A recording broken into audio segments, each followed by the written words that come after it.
L'artillerie de la Seconde Guerre mondiale n'est pas un seul canon universel, mais toute une famille de pièces hyper spécialisées, chacune née pour résoudre un seul problème de combat bien précis. Du tir direct contre un char jusqu'au bombardement du littoral depuis le pont d'un cuirassé. Canon de campagne.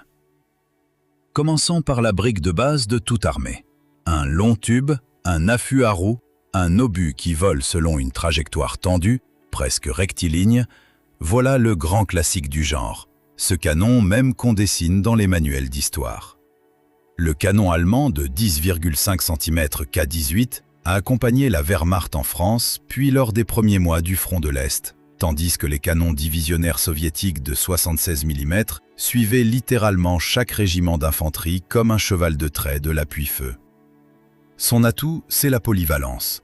On peut tirer directement sur une cible visible ou envoyer l'obus par-dessus un abri. Mais il y a un piège. Toute cette construction a été pensée pour un terrain plat.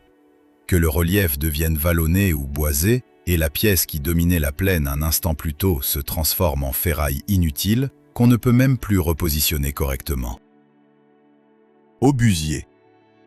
L'obusier répond à un problème pour lequel une ligne droite jusqu'à la cible n'est tout simplement pas nécessaire. Il a été conçu pour le cas où l'ennemi s'est tout bonnement mis à l'abri.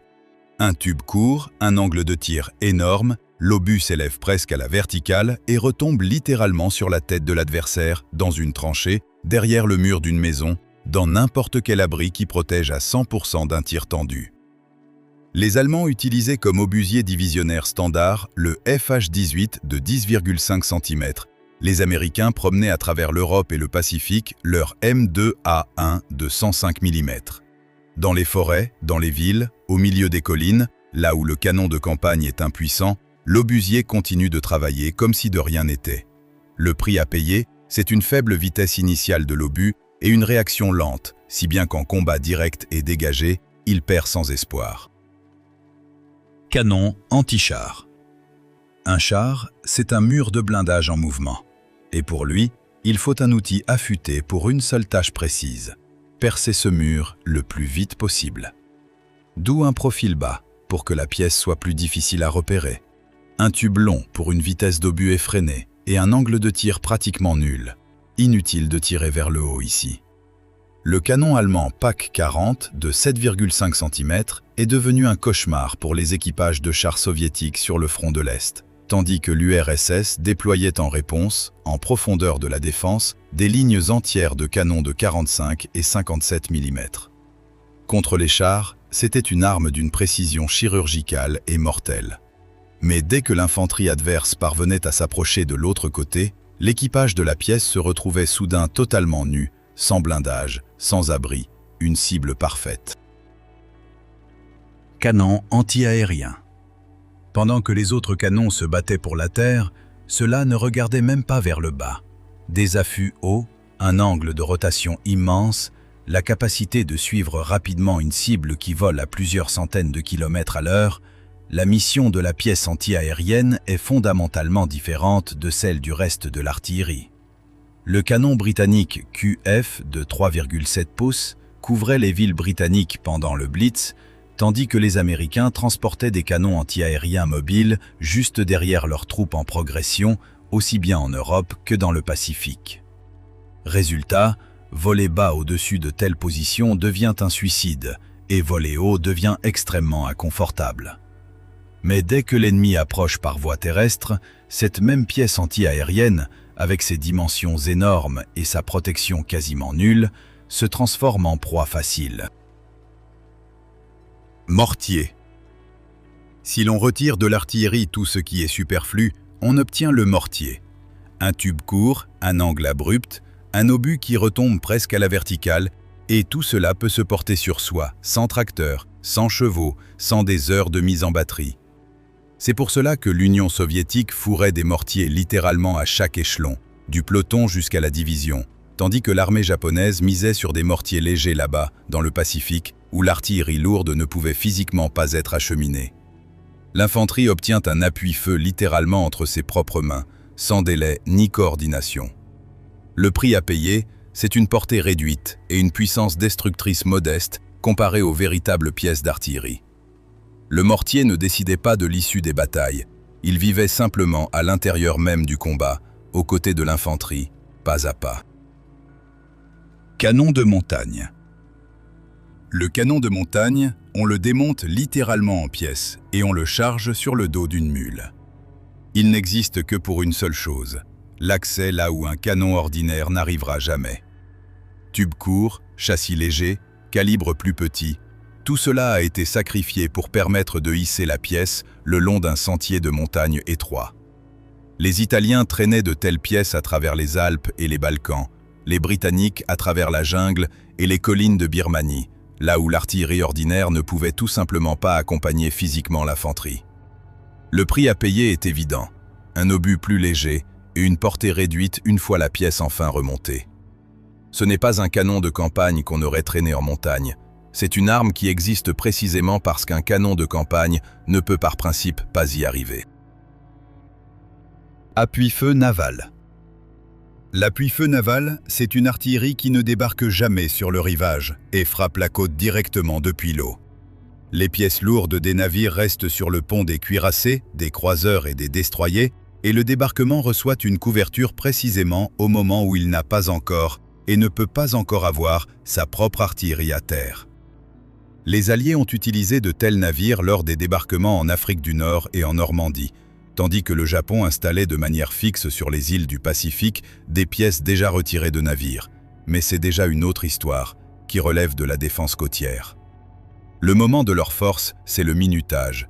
La puissance de feu apparaît précisément quand les troupes débarquées sont les plus vulnérables. Mais cette puissance a un plafond.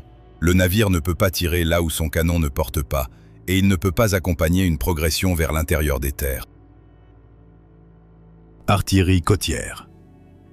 Si les pièces navales de débarquement sont des invités sur la plage, l'artillerie côtière, elle, est l'hôte des lieux, celui qui ne s'en va jamais. Des canons lourds dans des fortifications fixes, pointés non pas sur une ligne de front mobile, mais tout simplement sur l'eau. On l'installe une fois, et voilà, la pièce devient partie du paysage pour des années. L'Allemagne a bâti tout un réseau de batteries côtières le long du mur de l'Atlantique. La Grande-Bretagne protégeait ses ports clés de la même manière. Tout navire entrant dans le rayon d'action d'une telle batterie était forcé d'y réagir. Mais dès que la ligne de front s'éloigne du littoral, toute cette puissance immobile perd instantanément son sens. L'artillerie côtière ne poursuivait pas l'ennemi. Elle se contentait de rester en place et forçait l'adversaire à venir à elle. Artillerie automotrice. L'artillerie automotrice supprime le problème même du remorquage de la pièce. C'est un canon posé directement sur un châssis chenillé ou à roues, capable de se déplacer avec les colonnes de chars en progression sans aucun souci d'attelage ni de tracteur. L'Allemagne montait de telles pièces, comme la Wespe, dont le nom signifie guêpe, sur le front de l'Est pour soutenir les opérations mobiles, tandis que les Américains promenaient à travers l'Europe occidentale leur M7 Priest. Son principal avantage, c'est le rythme. On tire, on change aussitôt de position, on tire à nouveau, avant même que l'ennemi ait compris d'où venait le coup. Mais cette vitesse s'est payée en blindage, celui-ci est quasiment absent, et un tel engin est extrêmement vulnérable aussi bien face à l'aviation qu'en cas de contact direct. L'artillerie automotrice n'a pas remplacé les pièces tractées, elle a simplement refusé de se laisser distancer par elles. Artillerie à roquettes. Ici, la précision n'est pas l'essentiel. L'artillerie à roquettes a été inventée pour un tout autre principe, recouvrir d'un coup une immense surface. Plusieurs rails de guidage, une salve de dizaines de roquettes simultanées, une production la plus simple et la plus massive possible, car un guidage précis n'intéresse personne ici. Les Katyusha soviétiques inondaient littéralement les positions allemandes de feu sur le front de l'Est, tandis que les équipages allemands du Nebelwerfer, dont le nom signifie littéralement lance-brume, disloquaient les rangs de l'adversaire avant même le début de l'assaut de l'infanterie. L'effet est à la fois psychologique et physique. L'explosion et le hurlement des roquettes s'abattent d'un coup sur toute une zone. Le prix à payer, c'est la précision et la vitesse de rechargement. Chaque roquette prise isolément vole presque au hasard. L'artillerie à roquettes ne visait jamais un point précis. Elle visait tout ce qui l'entourait. Artillerie de siège. Il existe des cibles qu'on ne peut prendre même avec des obusiers, des bunkers en béton, des fortifications d'une épaisseur extrême, des installations construites précisément pour que l'artillerie ne puisse pas les détruire. Pour elles, on a inventé les pièces de siège, gigantesques, incroyablement lourdes, incroyablement lentes, parfois totalement immobiles une fois installées. Le B4 soviétique de 203 mm écrasait les positions allemandes fortifiées jusqu'à l'assaut même de Berlin, tandis que l'Allemagne sortait pour les mêmes objectifs des monstres comme le mortier Karl, dont le nom allemand est Karl Gerhardt. La force réside dans la puissance brute pure.